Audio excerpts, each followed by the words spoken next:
Hi, this is author philosopher Ronald E. Springer from ethicsunderground.com. I was in the shower this morning and I realized that I could solve the issue of manspreading with a little geometry. Now just a warning, I'm a professional. Don't try this at home. I took some measurements from actual human anatomy, my own. Please don't make fun of it. These are rough measurements, not in a state of arousal.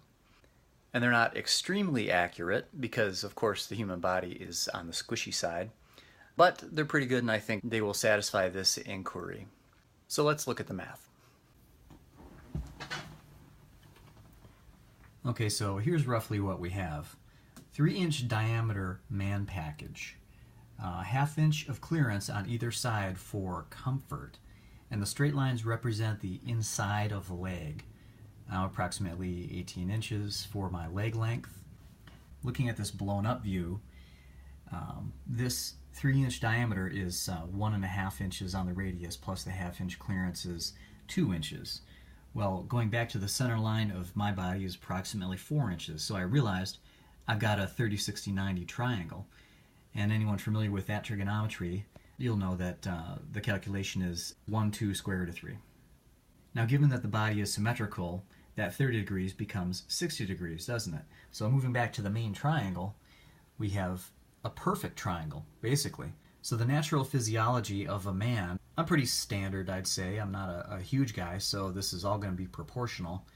I'm like 5'6", so 18 inches is probably on the smaller side for a dude. My comfortable spread is 18 inches at the top. Basically, it's a perfect triangle. So, and that's plus like a leg on either side, which is another 4 inches for me at the knee. So that's 18, 22, 26, right? So 26 inches of spread, a little over 2 feet, is what I'll take up if I'm sitting comfortably. So one can't negate the fact that there is a package there in between the straight lines of the legs, right? It does exist, it's there, there's no way to negate it unless it's removed. So let's look at it with another example. These represent legs, and let's see, we need some stones, don't we? There we go. There's some stones. Okay. Well, if you have something in between, it forces an open angle, doesn't it? If it's not there, as in the example of the female, well, you can have your legs parallel. But as soon as you introduce a couple stones in there, trying to keep your legs together squashes them.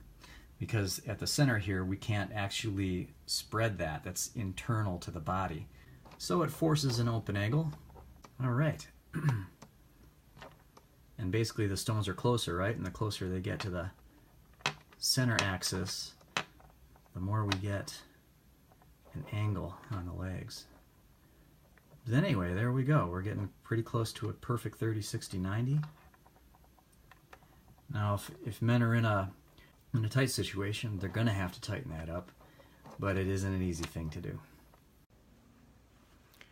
So there you have it. The only way to stop men from manspreading is to remove the stones, which of course is what social warriors would want to do.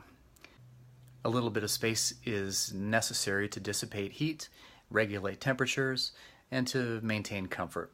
So I intend to keep doing this as a man, and I encourage you, if you are a man, to do the same.